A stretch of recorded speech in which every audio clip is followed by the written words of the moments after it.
Here is the truth most men never face. The hardest battles of your life won't happen in the world. They happen in your mind. Your thoughts are the first battlefield, and the enemy you fight there is silent, persistent, and patient. You don't lose because life hits too hard. You lose because your own thoughts hit harder. Doubt strikes deeper. Fear speaks louder. Weakness whispers more convincingly than any enemy outside you. You wake up already under attack. Your mind tries to negotiate, to delay, to weaken your intention before you even stand up from the bed. You felt it, the invisible pull that tries to drag you back into comfort, back into softness, back into the version of you that betrayed your potential. Your mind studies you. It knows your fears, your weaknesses, your patterns, your wounds. It uses them against you with precision. Most men never rise, not because they are incapable, but because they surrender to their own thoughts before they even begin. This inner war is where your discipline is built, or destroyed. Your thoughts tell stories, and if you believe the wrong ones, you become them. Your greatest defeats did not happen in reality. They happened in imagination. Your fear spoke louder than your capability. Your mind can imprison you with memories, with doubt, with imagined outcomes that never become real but still control your decisions. You cannot fight the outer world until you conquer the inner one. The man who loses to his own thoughts will lose everywhere else. Fighting your mind is not about suppressing thoughts. It is about controlling the direction they are allowed to go. If you want to rise, you must learn to separate your identity from the noise inside your skull. Your mind speaks, but you decide which voice commands you. The next chapter shows you why this inner war is so brutal, and why most men never win it.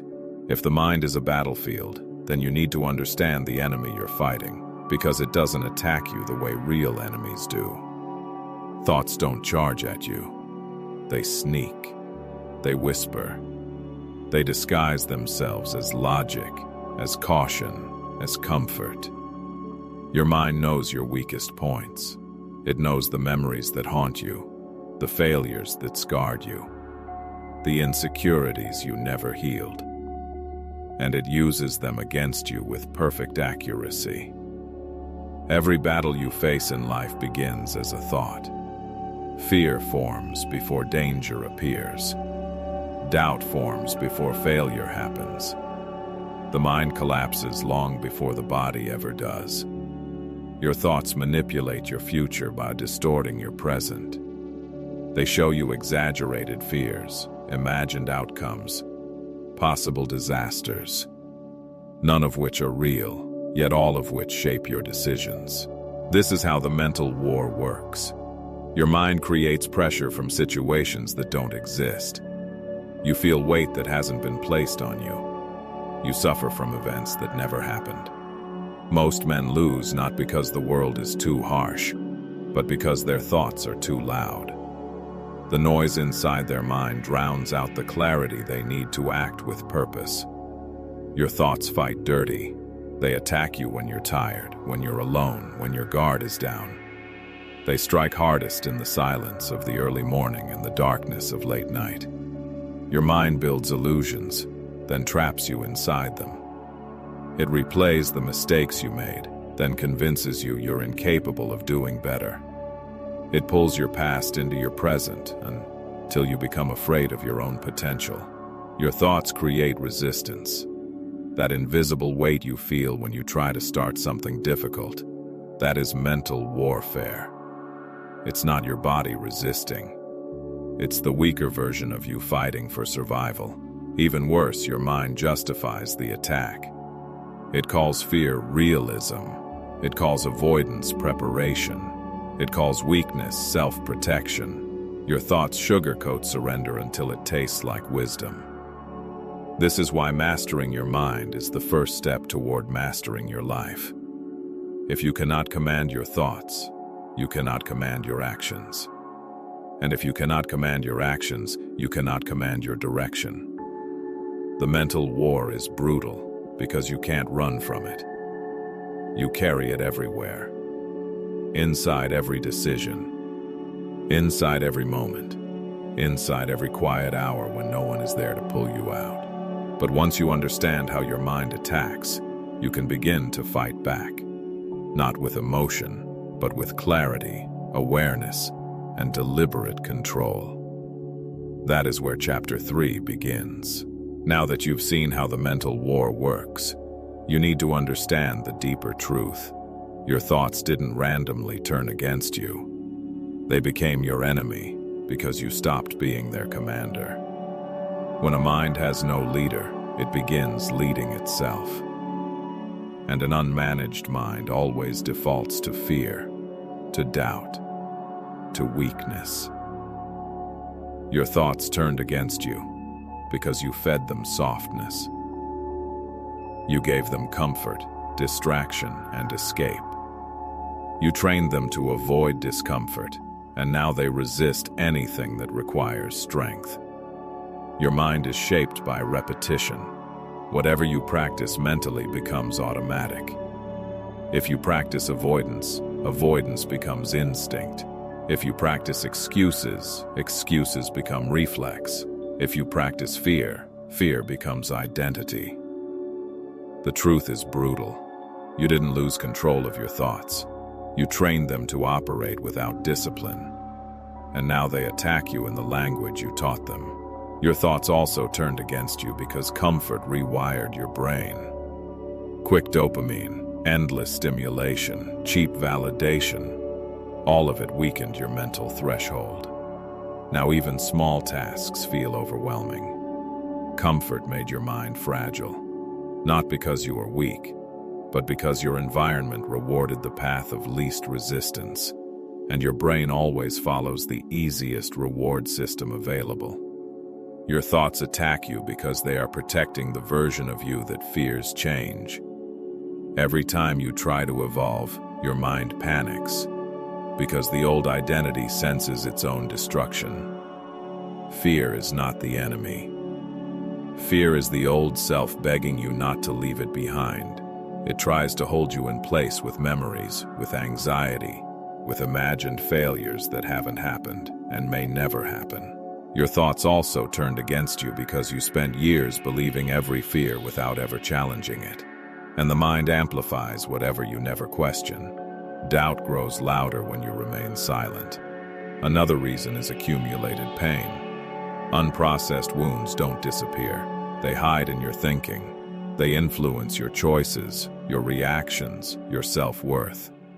Your thoughts are often not about the present. They are echoes of old battles you never resolved. Your mind attacks you because it thinks it is protecting you.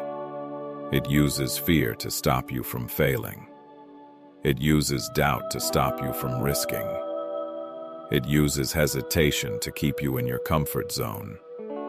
But in doing so, it destroys your growth. Your thoughts turned against you because you never taught them who is in control. They speak first, and you obey. They generate fear, and you freeze. They whisper doubt, and you surrender. Your mind behaves like an untrained animal. Not because you are weak, but because you never stepped into command.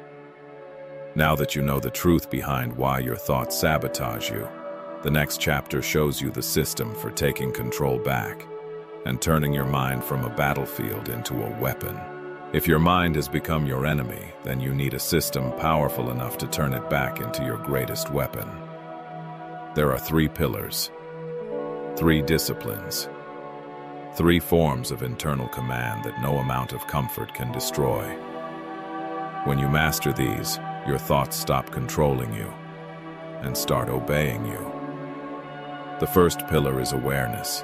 You must see your thoughts before you believe them. A thought becomes dangerous only when you treat it as truth. Awareness separates fact from fear, signal from noise, identity from illusion. Awareness means observing the mind without getting trapped inside it. When doubt appears, you recognize it. When fear whispers, you label it. When weakness rises, you expose it to the light. Awareness removes the enemy's camouflage. The second pillar is redirection. Thoughts don't disappear, they shift. You cannot erase fear, but you can redirect your focus toward action. Action is the antidote to mental chaos. When your mind spirals, you move. When your mind hesitates, you act. When your mind overthinks, you execute. Redirection teaches your thoughts that you are the commander, not them. The third pillar is reinforcement. A thought repeated becomes identity. So you must feed yourself the thoughts that build you, not the ones that break you. This is not positivity. This is programming. Reinforcement means creating mental standards that shape your instinctive response. You tell yourself, I act despite fear. I move despite hesitation. I finish despite resistance. And over time, the mind adapts. It learns to obey. Together, these pillars create internal discipline. Awareness gives clarity. Redirection gives control. Reinforcement gives identity. This is the structure that turns mental chaos into mental dominance. This framework works because it changes the relationship between you and your thoughts. Before, thoughts were commands. Now, they are information. Before, fear was a barrier. Now, it is a signal to move. Before, doubt ruled your decisions. Now, you decide what doubt becomes. When you apply the three pillars daily, your thoughts grow quieter. Not because life becomes easier, but because your mind becomes stronger. You stop drowning in mental noise and start navigating through it with precision and calm. Internal discipline elevates everything. Your actions sharpen. Your decisions stabilize. Your self-respect grows. And the man who once collapsed under the weight of his own mind begins to rise above it. The three pillars work because they change you at the identity level. You are no longer a man who listens to every thought. You become a man who chooses which thoughts deserve attention and which thoughts are discarded instantly. Now that you understand the framework, the next chapter shows you how to apply it in the real world, moment by moment, until your mind becomes your strongest and sharpest ally. Understanding the framework is powerful, but seeing how it plays out in real life is what forces the truth to hit you. Every man who collapses in his mind first, not in his body, not in his environment, inside his thoughts. Look at the man who avoids doing hard things. He doesn't skip the task because he's incapable. He skips it because his thoughts convince him it will be painful, embarrassing, or pointless. He loses the battle before he ever begins. Look at the man who overthinks everything. He doesn't fail because the challenge is impossible. He fails because he imagines years of consequences from a single, uncomfortable action. One thought sabotages an entire future. Look at the man who never starts projects. He's not lazy. He's overwhelmed by mental narratives about not being good enough. His thoughts build walls around opportunities he could easily reach if he simply moved. Look at the man who quits too early. He doesn't stop because the task is unbearable. He stops because the discomfort triggers every internal fear he never confronted. His thoughts imitate danger where there is none. And look at the man who keeps waiting for the right moment. He waits for motivation, clarity, certainty, permission. All of these are mental illusions designed to keep him still. Waiting is just fear in disguise. Your thoughts create chaos when they are allowed to run wild. They exaggerate pressure, inflate doubt, and repeat the worst memories on loop. This is the mental pattern that destroys men silently. But here's the truth. Your thoughts can also become your strength when you train them. Every difficult action you take rewires a mental pathway. Every time you choose movement over overthinking, you bend the structure of your mind into something sharper. Think of the man who forces himself to act even when the fear is loud. His thoughts eventually learn that he cannot be intimidated. They shift from stopping him to following him. This is mental reprogramming. Think of the man who endures discomfort instead of escaping it.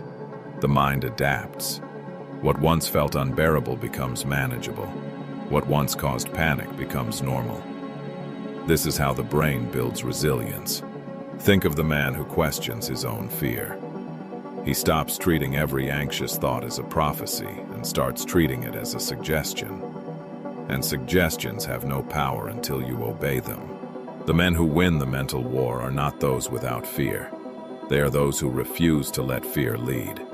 They use their thoughts as tools, not rulers, as signals, not orders. Now that you've seen how this plays out in the real world, the next chapter shows you how to apply these principles daily, moment by moment, until your mind becomes a disciplined soldier instead of a chaotic enemy. Knowing the enemy is one thing. Controlling the enemy is another. Your mind won't surrender just because you understand it. You must train it, command it, and discipline it every single day. Here is how you take control of your thoughts in the real world. First, interrupt the spiral instantly. When your mind begins drifting into fear, into doubt, into fantasy, stop it immediately. Stand up. Move your body. Break the loop before the loop breaks you. Action resets the mind. Second, redirect your attention aggressively. Your mind goes where your focus goes. If you stare at fear, fear grows. If you stare at weakness, weakness multiplies. Shift your focus to something you can control. Movement, task, breath. This is how you reclaim command. Third, talk to yourself with authority, not with positivity, with clarity. You don't tell yourself, it will be easy. You tell yourself, I will handle it. Authority overrides anxiety. A disciplined voice silences a chaotic mind. Fourth, create mental boundaries. There are thoughts you do not entertain. Regret, doom fantasies, imagined failures, endless what-ifs. When these appear, you don't negotiate. You reject them. Boundaries protect mental energy. Fifth, enforce physical movement when thoughts begin attacking. Walk, train, move. The body stabilizes the mind. A still body becomes a battlefield. A moving body becomes a weapon. Sixth, shrink the task. Overthinking comes from imagining too much at once. Break the task into one simple action. Start with something so small your brain can't resist it. Small movement leads to big momentum. Seventh, practice controlled discomfort. Expose yourself to small doses of friction daily. Cold water, early mornings, silence, challenge. This trains your mind to stop panicking at discomfort and start respecting it. Eighth, destroy mental escape routes. No more later. No more when I feel ready. No more maybe tomorrow. Thoughts that delay action are thoughts that destroy progress. Remove their influence by acting immediately. Ninth, challenge every catastrophic thought. Fear exaggerates. Anxiety inflates. Weakness dramatizes. Ask yourself, is this real or is this imagined? Most battles vanish when exposed to the light of logic. 10th, use silence as a weapon. Sit with your thoughts without running from them. When you stop avoiding the noise loses its power. Silence trains your mind to obey, not overwhelm. 11th, close the day with truth. Write down your mental failures. Write down your victories. Review the patterns. Awareness turns chaos into data. Data turns data into control. Live this discipline long enough and your thoughts stop being enemies. They become soldiers. Your mind stops resisting you. It begins following you. And that evolution leads directly into the final chapter. Now that you know how to take control of your thoughts, there is one final truth you must face. The war inside your mind never fully ends. But the man you become decides whether the war breaks you or builds you. When you gain control, Your thoughts don't disappear. They fall in line. They stop leading you and start following you. Silence becomes your strength. Not the silence of fear, nor the silence of avoidance, but the silence of mastery. A quiet mind commanded by a steady hand. The thoughts that once scared you become familiar. The doubts that once paralyzed you lose their sharpness. The fears that once dictated your life become background noise you no longer obey. You begin to realize that your thoughts were never the problem. Your relationship to them was. You treated every inner voice as if it were truth, but now you see them as signals, not orders. In this silence, your identity hardens. You stop reacting to every worry. You stop collapsing at every spike of fear. You stop giving power to mental storms that exist only in imagination. The man you were feared silenced because silence exposed his weakness. The man you are becoming seeks silence because silence reveals his strength. You become someone who can sit with discomfort without running, who can feel fear without folding, who can hear doubt without surrendering. This is mental dominance. Strength built in the mind is strength that follows you everywhere, into your work, into your relationships, into your discipline, into your future. A trained mind shapes a trained life. The world will try to pull you back into noise, into distraction, into mental chaos. But you are no longer available to your old weaknesses. You outgrew them. Your thoughts still try to rise sometimes. Old patterns, old fears, old doubts. But now you recognize them instantly. You see them for what they are. Echoes of a man you no longer are. This is the final stage. You no longer fight your mind. You lead it. You command it. You direct it with calm authority that no fear can shake. The battle inside you made you stronger than any battle outside you ever could. You faced your darkness. You confronted your chaos. You disciplined your own inner enemy until it became your ally. Walk forward now with a mind that obeys you. A mind that no longer betrays you. A mind that stands with you instead of against you. The war inside you is not over, but you are no longer losing it. And that changes everything.